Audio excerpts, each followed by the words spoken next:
Assalamualaikum. Hai traders, welcome back to my channel. Di part sebelumnya diceritakan bahwa Kevin bertemu dengan seorang perempuan tua yang berada di kebun. Namun setelah ditengok ke belakang, dia sudah tidak ada. Siapakah perempuan tua itu? Dari kejauhan aku melihat ada mobil Mang Yudi, adik ketiga ayah, parkir tepat di depan rumah nenek. Ada keperluan mungkin, pikirku. Aku melangkah pelan dan duduk di teras depan rumah. Tiba-tiba terdengar suara keras dari obrolan nenek, Mang Deni, Bi Istoh, dan Mang Yudi. Asep melulu, aku sudah telepon dia, katanya boleh-boleh saja. Bahkan dia bilang mau aku jual juga terserah, Bu. Ucap Mang Yudi keras. Selama masih ada ibu, Asep, Dharma, dan kamu, ingat, tidak punya hak, Yudi. Kevin saja anaknya tidak jadi kuliah tahun ini. Ibu suruh jual tanah itu buat biaya dia. Dia masih menghargai ibu. Lagian tanah itu mau dijadikan Kevin sama Denny kebun. Paham kamu? Jawab nenek membentaki Mang Yudi. Telingaku tidak siap mendengarkan hal ini, karena ini bukan porsiku sebagai cucu dan anak dari ayah. Tapi setelah mendengarkan apa yang dikatakan Mang Yudi tentang ayah, yang memperbolehkan Mang Yudi menjualnya, sedikit tidak mungkin keputusan ayah seperti itu. Apa Kevin mau berkebun juga? Mana mungkin anak manja biasa hidup di kota dan dengan segalanya dikasih sama si Asep buat berkotor-kotoran. Ibu dan kamu, Denny, jangan mengada-ngada. Ucap Mang Yudi masih dengan nada keras. Karena aku sudah tak tahan dengan ucapan Mang Yudi seperti itu, segera aku masuk ke dalam. Assalamualaikum. Ada Mang Yudi, ucapku dengan pelan dan segera salam ke Mang Yudi. Dan seketika ruangan tengah tempat di mana mereka sedang mengobrol hening, yang membuat aku heran dan tak percaya Mang Yudi bicara seperti tadi sambil berdiri di depan nenek. Nak, kenapa baru pulang? Kata Denny, kamu cepat bisanya belajar berkebun sayurannya. Ucap nenek dengan tenang, menutupi apa yang sedang terjadi. Padahal dari teras aku sudah mendengar langsung. Alhamdulillah Nek, tidak terlalu sulit. Besok kata Mang Denny mau segera dibersihkan lahan sebelah itu. Dan aku mau belajar lebih lagi. Ucapku sengaja dan niat sekali bicara seperti itu. Ya sudah, Bu, aku pamit. Lagian masih ada urusan aku. Ucap Mang Yudi yang kemudian berjalan ke arahku. Semoga lancar niatan kamu, Vin. Ucap Mang Yudi ke arah, kemudian pergi dengan tatapan berbeda padaku. Aku melihat Bi Isoh dan Mang Deni seperti tidak enak. Segera nenek mengajak kami semua untuk makan di dapur. Di dapur nenek bertanya apa aku mendengar omongan Mang Yudi. Aku jawab tidak, karena untuk membuat suasana kembali normal. Mau bagaimanapun, omongan Mang Yudi barusan sedikit meremehkan aku. Apalagi tujuan dia kesini untuk menjual tanah milik dan hak ayahku. Selesai makan, mandi, kemudian aku mengobrol dengan Mang Deni tentang rencana untuk besok. Semua Mang Deni jelaskan dengan rinci. Aku bahkan menuliskannya karena ini adalah ilmu baru bagiku. Di penghujung obrolan aku bertanya pada Mang Deni, Mang, tadi pas pulang sore dari kebun, aku yang pulang terakhir bukan? Tanyaku. Iyalah, Vin. Siapa lagi coba yang ada di kebun itu? Jawab Mang Deni. Deg. Jawaban kali kedua dari Mang Deni yang membuat aku kaget. Lantas siapa lagi sosok perempuan tua itu? Sudah 2 kali kejadian tentang sosok aneh itu yang aku lihat, walau aku masih berpikir jernih. Kenapa tanya gitu, Vin? Tanya Mang Deni. Tidak apa-apa, cuman aku melihat seperti masih ada yang kerja di ujung kebun itu, Mang. Jawabku pelan. Oh, itu paling BEC, Vin. Dia emang suka gitu, biasanya pulang paling akhir. Jawab Mang Deni. Dengan jawaban seperti itu, aku tidak menyangka hal itu aneh, dan aku menerima apa yang dikatakan Mang Deni. BEC. Setelah obrolan malam itu, segera aku masuk kamar untuk pamit. Semoga benar itu BEC, seperti apa yang dikatakan Mang Deni. Sama sekali tidak ada niatan untuk main game terlebih dahulu. Aku segera pejamkan mata. Seperti ada bau melati. Aku buka mata, melihat jam Baru jam 10. Aku abaikan lagi. Bau tersebut semakin menyengat dan sangat menyengat. Aku pastikan ini benar-benar melati. Aku bangun, duduk di kasur dan mencoba dari mana asalnya bau itu. Jendela tertutup. Pintu apalagi. Aku hidupkan lampu kamar. "Nak, kenapa belum tidur?" ucap suara nenek sambil mengetuk pintu. Aku bukakan dan aku dibuat mematung. Tidak ada siapapun. Membuat aku benar-benar ketakutan. Segera aku berjalan ke arah kamar nenek dan aku buka pintu kamar nenek. Perlahan, sangat perlahan, sedikit pintu terbuka. Aku melihat nenek ada di atas kasur tidur. Keberanianku sudah tidak ada lagi. Aku putuskan tidur ruang tengah di atas sofa. Setidaknya aku tidak mencium bau bunga melati itu. Sebelum mata terpejam, aku masih menebak-nebak. Dan harus aku iakan sekarang, aku merasakan gangguan yang tidak masuk akal.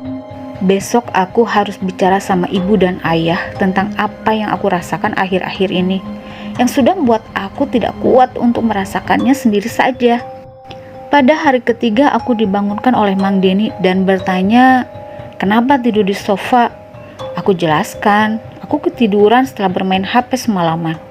Itu hanya alasan, setidaknya tidak muncul pertanyaan lain. Seperti hari kemarin aku kembali ke kebun dengan rencana yang telah aku dan Mang Denny buat. Bibit dan lain-lain modal dari nenek setelah ada kesepakatan dengan nenek. Dan aku berharap permulaan ini bisa buat aku menabung untuk kuliah. Lepas waktu siang sekitar jam 2 siang, aku bertanya kepada Mang Denny soal BEC itu yang mana, dan Mang Denny menunjukkan ke arah seorang perempuan tua. Itu bukan Vin yang kemarin kamu lihat? Tanya Mang Denny. "Iya Mang, betul." Jawabku berbohong. Padahal jauh berbeda dengan apa yang aku lihat kemarin sore. Sama sekali berbeda. Dan aku abaikan. Karena aku sudah ingin sekali bicara dengan ibu dan ayah. "Bu, gimana kabar Bayu dan ayah juga ibu?" Tanya aku pada ibu via telepon. "Nak, semua baik. Nak, kamu harus hati-hati ya. Kemarin pas sampai, ayah langsung datang ke guru. Salah satu di kota ini yang kemudian dulu juga tempat ibu dan eyang sering datang ke pengajiannya. Ada orang yang tidak suka dengan ayah, dan lebih parahnya lagi, dia mengincar darah daging ayah semua.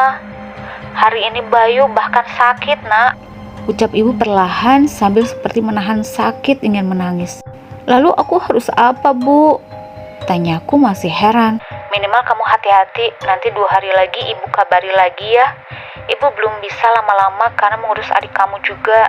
Dan ingat, jangan dulu bicara sama nenek. Takutnya jadi rusuh semuanya ya, Nak," jawab ibu perlahan. "Baiklah, Bu. Kenapa harus darah daging ayah, Bu? Aku sudah mengalami hal-hal aneh, Bu, di sini," ucapku pelan ketakutan. "Semuanya belum jelas, Nak. Pokoknya kamu cerita saja sama Mang Denny. Malam ini ayah mau telepon Mang Denny. Sabar dulu ya, Nak," jawab ibu menenangkan aku.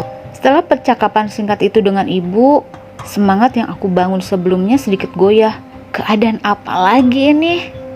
Baru saja aku mau memulai, harus ada lagi masalah yang harus dan tidak bisa aku tolak, menyeret paksa pada keadaan saat ini. Dan kenapa harus darah daging? Siapa orang yang benar-benar tega melakukan hal ini pada keluargaku? Apa maunya dan apa tujuannya? Vin, sini! Teriak Mang Denny. Segera aku mendekat pada Mang Denny karena teriakannya sangat kencang. "Kenapa, Mang? Teriak kencang sekali," jawabku sambil mendekat. Ya, nggak kenceng gimana? Mau panggil-panggil kamunya malah melamun. Setelah Amang lihat kamu beres telepon, Pin. Ucap Mang Denny heran. "Nanti malam," kata ibu, "katanya ayah mau telepon sama Amang." Jawabku singkat. Ya sudah, ayo fokus lagi tanam ini. Gak apa-apa capek sedikit sama kotor sedikit. Nanti juga terbiasa. Lagian Amang juga pengen bicara soal kebangkrutan ayah. Tapi kemarin rasanya waktunya belum tepat aja. Ucap Mang Denny. Setelah obrolan singkat itu dengan Mang Denny, aku melanjutkan aktivitas di kebun ini. Walau hanya sebagian dulu saja sebagai uji coba tanah. Menurut Mang Denny, ini adalah awalan yang baik. Karena kurang dari 1 hari orang yang kerja membersihkan tanah dan menggaruk tanah terhitung cepat. Setelah sore sebelum pulang ke rumah, aku mengabari ibu melalui pesan. Bu, di rumah agak sulit sinyal, tapi kalau ibu malam mau telepon, ntar aku tanya dulu ke Mang Denny di sekitaran rumah sebelah mana yang bisa terima telepon. Nanti aku kabarin ibu duluan. Menunggu sebentar, akhirnya pesan itu terkirim dan aku merasa lega. Sambil berjalan dekat dengan Mang Denny, berbicara soal semua rencana perkebunan sayuran itu. Sampai di rumah, sekarang aku mulai terbiasa makan, mandi, kemudian setelah maghrib mengobrol dengan nenek tentang aktivitasku hari tadi. Sepertinya nenek menganggap aku tidak mengetahui betul sebenarnya yang terjadi apa. Bahkan juga nenek menganggap aku halnya anak-anak pada usiaku sekarang. Tidak lama Bi Iso memanggil Mang Denny, katanya HP-nya berdering di dapur. Segera Mang Denny ke sana dan aku bisa menebak pasti itu panggilan dari ayah. Sebagaimana ibu sore tadi bilang. Nek, emang di dapur sinyalnya bagus ya? Tanyaku. Bagus nak, sebelah dapur itu ada kursi. Dari dulu biasanya di situ almarhum kakek. Mang Denny bahkan nenek juga kalau telepon ayah kamu. Jawab nenek. Seperti biasanya juga nenek pamit, istirahat. Katanya barusan siang sudah ketemu tengkulak. Dan suruh aku beberapa hari ke depan lagi ikut sama Mang Denny ke pasar untuk mengirim hasil panen perkebunan. Dan aku mengiyakan karena itu akan menjadi pengalaman baru lainnya. Segera aku menuju ke dapur untuk mengambil air minum sebelum masuk kamar untuk istirahat. Bukan begitu Kang, Dharma sama Yudi sudah pada gila semua itu. Aku nggak tahu gimana nantinya kalau nenek. Mohon maaf Kang, sudah tiada. Soal warisan dan kekuasaan bisa sampai berdarah. Sudah banyak kejadian seperti itu, ucap Mang Denny perlahan. Segera aku tengok dan pastikan, benar saja dengan muka yang sangat kesal, Mang Denny sedang telepon dan aku yakin itu ayah. Karena tidak sopan mendengar ucapan yang dikatakan Mang Denny, segera aku ke kamar dengan perasaan ikut kesal, seperti apa yang dikatakan Mang Denny barusan. Terbaring dengan beberapa masalah yang ada di pikiranku, walaupun badan sangat lelah dan mencoba untuk mengabaikannya, ternyata sulit, sangat sulit. Baru saja aku terlelap tidur. Vin, sudah tidur belum? Ini Amang, boleh masuk? Ucap Mang Denny. Boleh Mang, masuk saja. Ucapku dengan suara yang sudah sangat lemas. Maaf ya, Amang mengganggu Vin. Ucap Mang Denny yang tiba-tiba memeluk aku dengan erat. Tidak apa-apa Mang, kenapa emang Mang? Kok tiba-tiba sedih gitu? Tanyaku. Barusan Amang telepon lama sekali dengan ayah kamu. Lihat, sekarang aja udah jam 11. Ucap Mang Denny menunjuk ke arah jam dinding. Iya Mang, kayaknya aku benar-benar lelah Mang hari ini sampai gak terasa tidur begitu saja. Jawabku pelan. Memang benar, perasaan barusan masih saja memikirkan hal-hal aneh tentang ayah dan apa yang dikatakan Mang Denny. Kamu harus sabar ya, kebangkrutan dan keadaan 1 tahun terakhir tentang usaha ayah kamu itu bukan semata-mata bisnis, Vin.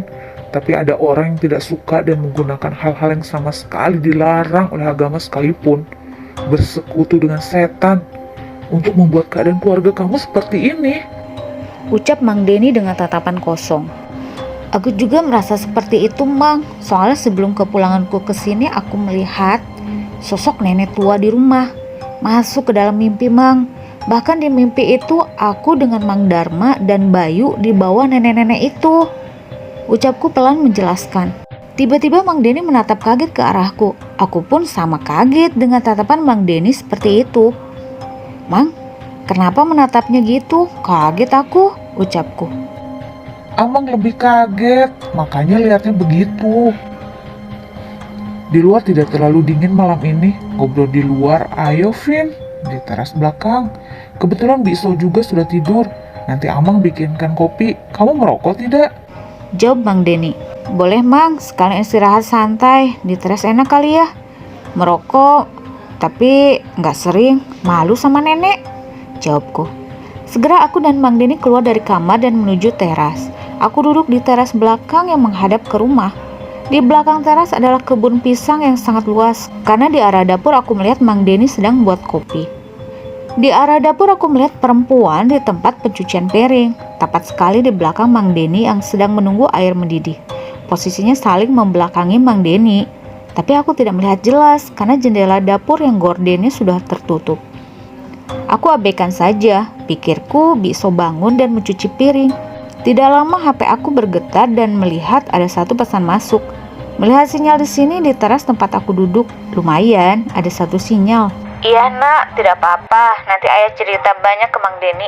Kamu anggap Mang Deni ayah kamu di situ ya. Ibu bakalan telepon kamu pagi saja. Semangat berkebun dan bertani ya. Anak ibu pintar dan yakin kamu bisa. Pesan balasan dari ibu. Aku membacanya sangat sedih, apalagi kalimat terakhir dari ibu, karena aku yakin ibu mengetiknya sama denganku, perasaan yang sama. Bagaimanapun batin dan anak ibunya sama. Ini Vin kopinya, ini rokoknya. Gak apa-apa, tenang aja, nenek gak bakalan tahu. Hehe. Ucap Mang Deni. Iya Mang, makasih. Katanya besok tidur, tapi tadi malah cuci piring. Tanyaku santai. Cuci piring apa? Orang abang barusan sendirian, Vin. Jawab Mang Deni. Lantas itu siapa? Aku langsung kaget, sangat kaget sekali. Dan benar-benar kaget, karena aku sangat jelas melihatnya. Sudahlah, Vin. Abang sudah dengar tentang barusan yang kamu katakan. Dan itu sesuai dengan yang ayah kamu bicarakan di telepon. Itu benar adanya, Vin. Yang mengganggu keluarga kamu dan kamu juga Bayu adalah sosok nenek tua bongkok. Ucap Mang Deni pelan. Jadi yang selama ini aku lihat semua, perempuan menyapu yang aku kira bisoh, perempuan yang aku lihat di kebun, dan barusan yang aku lihat itu benar adalah makhluk gaib, Mang. Tanyaku dengan ketakutan dan heran. Iyalah, Vin. Benar, ayah sudah cerita bertemu guru eyang kamu di sana. Jadinya sekarang tugas Amang jagain kamu. Ada apa-apa bilang ke Amang, jangan sungkan. Jawab Bang Deni pelan. Mang, kenapa sama aku dan Bayu yang harus menjadi korbannya juga? Tanyaku penasaran. Vin, kalau musuh kita orang yang kelihatan enak, bisa hati-hati. Kalau yang enggak, bisa kita lihat gimana, susah dan sangat bahaya. Bayu sakit sampai diinfus hari ini di rumah eyang kamu. Ayah kamu nitipkan ini, sudah Amang tulis. Kata ayah kamu rajin-rajin sholat dan baca wirid ini setelah sholat. Ucap Mang Deni sambil memberikan secari kertas. Benar, kadang suasana dan keadaan menarik paksa aku masuk ke dalamnya tanpa kompromi sama sekali. Dan sekarang mendengar apa yang diucapkan Mang Deni membuat aku diam. Padahal belum 1 minggu keadaannya sudah separah ini. Kenapa ayah tidak bicara langsung padaku, Mang? Tanyaku. Dia tidak tega, Vin. Dia merasa berdosa yang seharusnya kamu untuk mengejar mimpi-mimpi kamu malah masuk ke dalam kondisi seperti ini. Kamu tahu kenapa Amang bisa setenang ini? Tanya Deni perlahan. Kenapa, Mang? Karena kalau Amang tidak tenang, bagaimana bisa berpikir jernih? Besok Amang tidak akan ke kebun. Kamu lanjutin seperti kemarin ya, sambil belajar lagi mengontrol petani. Seperti yang sudah Amang ajarkan, Amang mau ada perlu dulu. Jawab Mang Deni. Malam ini dibalik ketakutan dan kabar buruk tentang Bayu, masih saja ada orang yang bisa membuat aku tenang. Padahal yang aku rasakan sekarang tidak tahu harus seperti apa. Obrolan dengan Mang Deni setidaknya membuat aku tenang.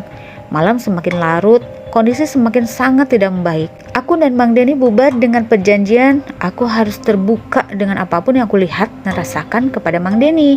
Memasuki kembali kamar dan terbaring, sekarang aku bisa mengerti semuanya memang bukan kebetulan. Semuanya ada ulah di balik kejadian ini. Aku hanya menghela nafas berkali-kali untuk memulai membaca beberapa ayat sebelum tidur. Aku diikuti ada yang ingin aku menjadi korban. Bahkan Bayu harus masuk rumah sakit. Ucapku dalam hati. Karena lelah dan tidur larut malam, sehingga tidurku semalam sangat cukup. Hari ini setelah apa yang dikatakan Mang Deni, aku yang akan ke perkebunan sendirian melanjutkan pekerjaan kemarin. Nak, apa benar kata Deni, kamu sekarang mau ke kebun sendirian? Mendingan temenin nenek siang ini. Ada tengkulak pisang yang mau melihat pisang, biar kamu juga tahu soal harga. Nanti nenek kasih tahu. Selanjutnya ini juga kamu yang akan urus ya. Hasilnya untuk kamu tabung. Ucap nenek sambil makan pagi denganku. Memang tidak apa-apa, Nek. Kan Mang Deni mau ada perlu katanya, jawabku. Tidak apa-apa, Nak. Ada Iso barusan setelah masak yang udah ke kebun. Deni berangkat pagi sekali, bahkan tidak sempat pamit sama nenek juga, jawab nenek. Mau kemana sih emang, Nek, Mang Deni itu? Tanyaku. Nenek tanya ke Iso malah sama sekali tidak tahu. Ada kepentingan mendadak sepertinya. Jawab nenek. Sepertinya ada kaitannya dengan obrolan semalam dan aku heran kenapa semalam aku tidak bertanya juga. Apa memang sudah mengantuk dan lelah juga?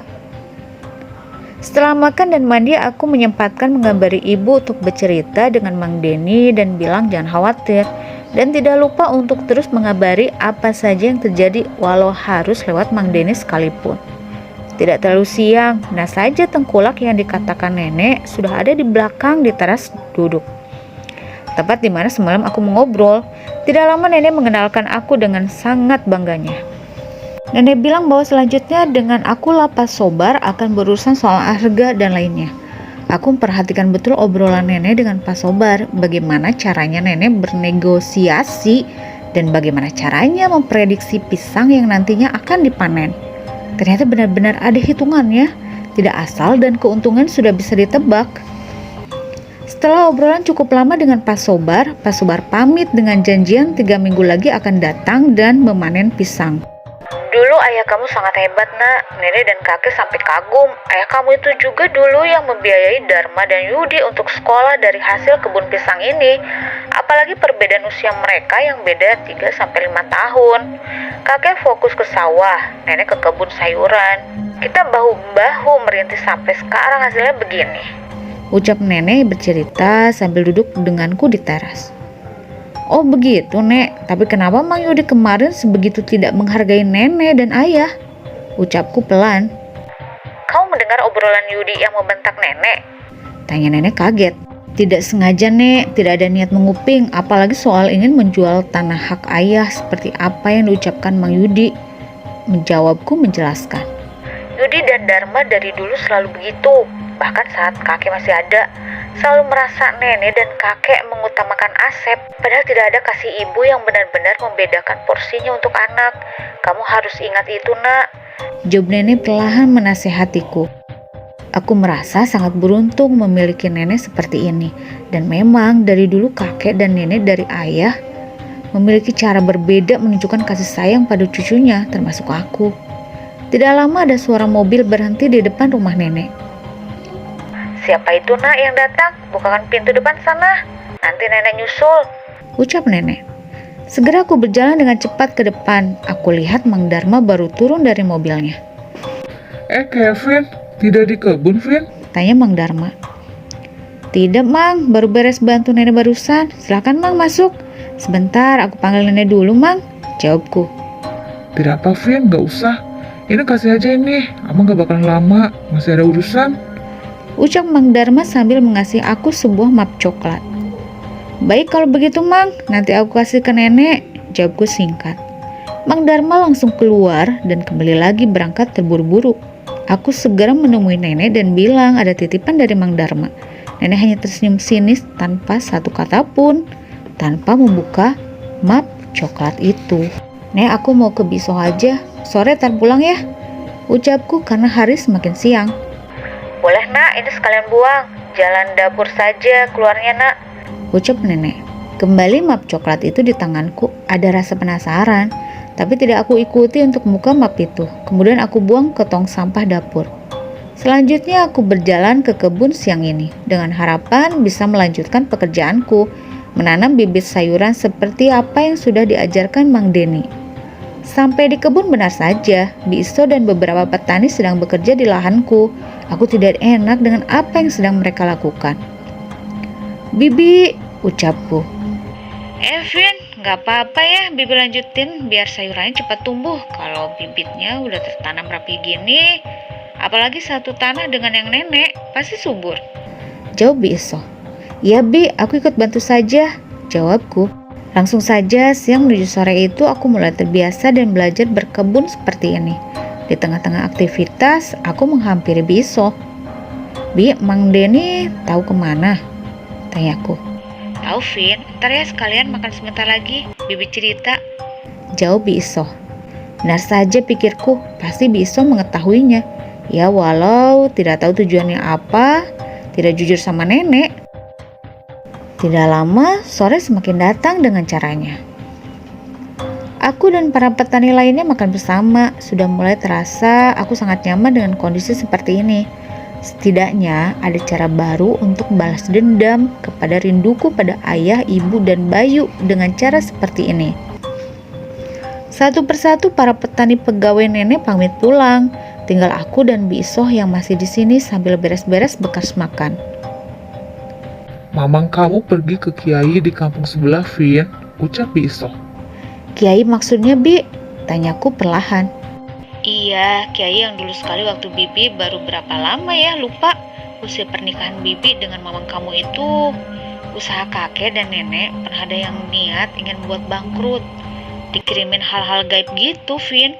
Sampai dulu juga kakek pernah sakit parah. Mungkin usia kamu baru 6 tahun waktu itu. Jawab Bi Isoh menjelaskan. Aku masih melamun, tidak menyangka dulu kakek dan nenek juga pernah berada dalam kondisi seperti ini. Malah melamun, ayo sambil pulang jalan, ajak Bi Isoh. Lalu kenapa Mamang kesana lagi dan gak bilang sama nenek, Bi? Tanyaku lagi. Perintah ayah kamu, Vin. Semua kan ada porsinya masing-masing, Vin. Mamang kamu hanya bilang, ceritakan ini ke kamu langsung. Mamang pergi kemana, dan jangan nenek tahu dulu soalnya, kasihan. Pasti jadi pikiran buat nenek kalau kebangkrutan ayah kamu dan segala yang kamu alami gangguan itu ada orang-orang yang benar-benar niat. Jawab Bi Isoh. Kopi yang baru saja aku seduh telah selesai. Niatku mau membawa kopi ini ke kamar dan aku mau melanjutkan bermain game. Ketika menutup pintu, aku melihat sosok laki-laki yang sedang berjalan pelan membelakangi aku di antara kebun pisang. Aku perhatikan baik-baik. Iya, itu orang. Takutnya ada orang jahil yang mau mencuri.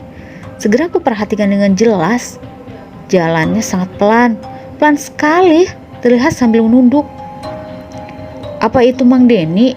Ucapku dalam hati. Beberapa menit aku perhatikan, tidak sangat jelas, tapi masih terlihat orang itu diam mematung tidak bergerak. Astagfirullah, ucapku kaget. Segera aku menutup pintu dan kencang dan berlari menuju kamar dengan cepat. Di dalam kamar aku langsung duduk diam, bahkan kopi yang sudah aku buat tidak aku pikirkan lagi. Iya, ini gangguan yang sama daripada gangguan-gangguan sebelumnya. Tidak mungkin itu orang, lagian sangat tidak mungkin, ucapku. Aku melihat sudah jam 11 malam, langsung aku mencoba memejamkan mata tanpa memikirkan apa yang barusan sudah aku lihat.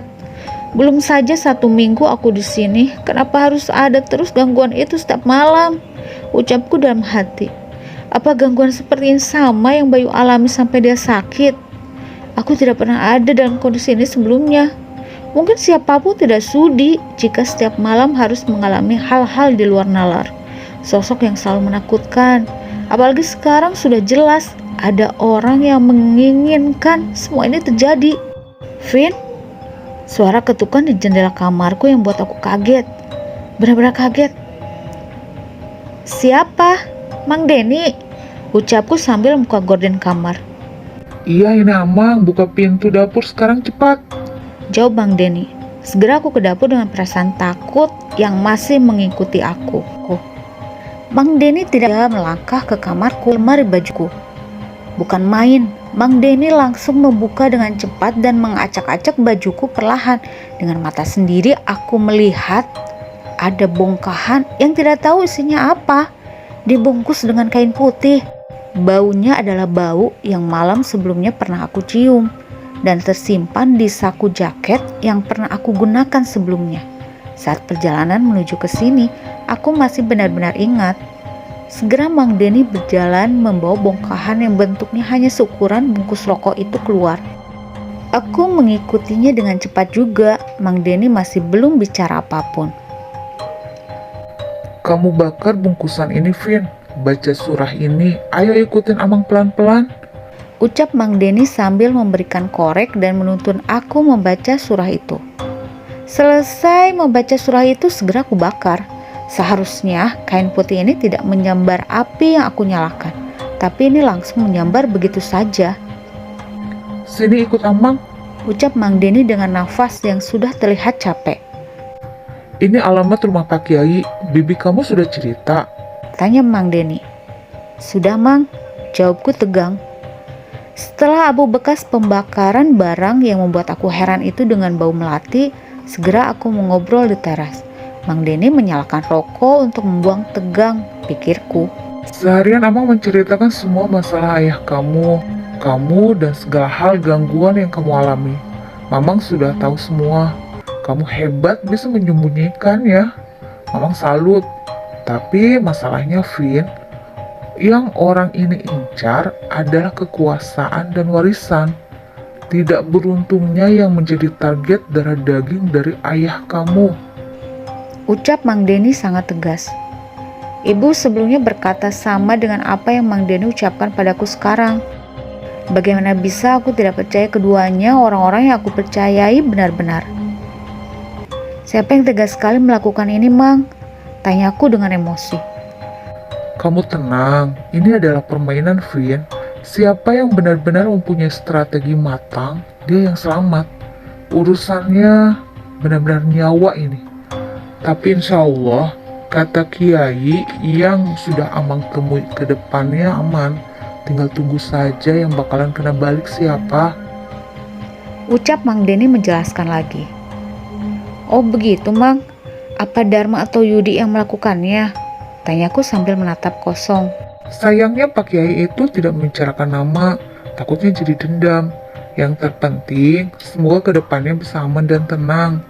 Tapi Amang juga harus jaga diri dan kamu. Makanya, Amang kasih alamat ini ke kamu, Vin. Takutnya ke depan kenapa-napa, kamu harus datang ke alamat itu. Jawab Mang Denny. Benar-benar malam ini setelah beberapa hari kebelakang banyak pertanyaan. Malam ini adalah jawaban. Jadi Vin, kalaupun kamu tahu dan punya sangkaan yang kuat, Amang cuma minta jangan membalas dengan cara kamu. Pencipta alam dan segala isinya, termasuk yang menciptakan kita, pasti punya cara tersendiri untuk membalasnya. Kamu paham? Ucap Mang Denny. Iya, Mang, paham. Paham sekali. Bongkahan itu apa barusan, Mang, yang kita bakar? Tanyaku masih belum puas. Itu adalah yang mengundang makhluk yang sudah bersekutu dengan orang yang membayarnya, ke orang yang menyuruhnya. Wanita menyapu, sosok Bi Eci, dan kejadian malam kemarin waktu kita ngopi di sini, semuanya benar. Benar yang kamu lihat menyerupai, itu yang bahaya, Vin. Takutnya jadi kita yang celaka. Dan sosok wanita dalam mimpimu itu yang terus mengikuti ayah kamu. Kasihan, sudah 3 tahun lebih, Vin, bayangkan. Ucap Mang Denny perlahan. Benar-benar, patah saja ayah semakin bangkrut dengan sebegitunya. Ada kalimat yang mengganjal dari obrolan Mang Denny malam itu. Warisan dan kekuasaan. Aku sudah punya 2 nama jika yang menjadi patokannya adalah kalimat itu, yang tidak lain adalah adik ayah sendiri. Yang harus aku tahu adalah bertanya kepada nenek kedatangan kemarin. Apakah Mang Yudi masuk ke kamarku atau tidak? Kalau Mang Yudi tidak masuk ke kamarku, berarti sudah bisa dipastikan Dharma. Kemungkinan lainnya sangat kecil. Vin, kenapa jadi melamun? Tanya Mang Denny. Enggak, Mang, cuman gak habis pikir aja. Andai nama yang ada dalam pikiranku adalah pelakunya. Bagaimanapun, aku adalah anak dan punya hak untuk marah. Jawabku sangat kesal. Aturan mainnya tidak begitu, Vin. Kamu sudah dianggap dewasa oleh Amang dan ayahmu. Makanya, Amang seterbuka ini. Dalam masalah ini, sesuatu yang berkaitan yang tidak bisa dilihat oleh mata, apalagi cara-cara gaib tidak bisa sebatas melawan dengan emosi. Amang minta tolong, jangan dulu sampai nenek tahu. Sampai semuanya menunggu kepastian. Kabar dari ayahmu.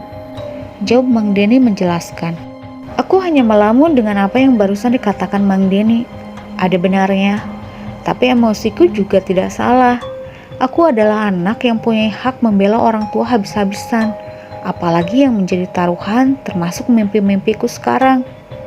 Mang Denny hanya menghabiskan beberapa batang rokok tanpa ada obrolan selanjutnya, dan aku sama sekali tidak tahu apa yang sedang Mang Denny pikirkan.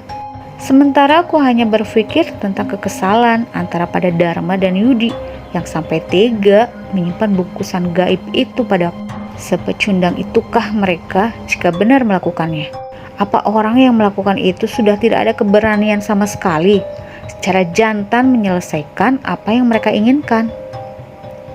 Mang, sebelum aku tidur buat aku tenang mohon, ucapku perlahan. Maksudnya, Vin? Saut Mang Denny dengan kaget. Aku tidak menjawab, hanya menatap tajam Mang Denny beberapa detik. Semua akan baik-baik saja selama kita berdoa dan meminta perlindungan pada pencipta. Dan semoga keadaan ini cepat selesai dan kita anggap semuanya tidak ada masalah. Dan yang terpenting, tidak ada dendam. Itu kata ayah kamu. Ucap Mang Denny perlahan. Malam itu aku menuju kamar dengan kalimat yang telah diucapkan Mang Denny. Sekarang aku bersama kenyataan yang sebelumnya tidak pernah aku alami. Kenyataan atas nama buta kekuasaan. Dan sialnya, itu adalah dari adik ayahku sendiri. Dan aku adalah korban yang dipaksa menerima keadaan. Pagi hari selanjutnya di rumah nenek terasa dan dipaksa untuk baik-baik saja. Untuk anak seumuran aku tentu tidak bisa menyembunyikan rasa penasaran yang ditutupi oleh rasa ketenangan. Itu sama sekali tidak bisa. Di meja makan pagi ini, aku, Mang Denny, Bisoh, dan nenek seolah semuanya baik-baik saja. Niatku untuk bertanya tidak bisa aku tahan lagi. Nek, waktu Mang Yudi kesini, masuk ke kamar aku? Tanyaku tiba-tiba setelah selesai makan. Tidak tahu, Nak. Cuma memang Yudi bilang ingin lihat kamar kamu, di mana kamu tidur. Karena memang dulu itu bekas kamar dia, Nak. Kenapa memangnya? Tanya nenek heran.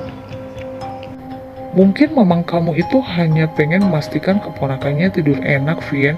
Biar kamunya betah di sini.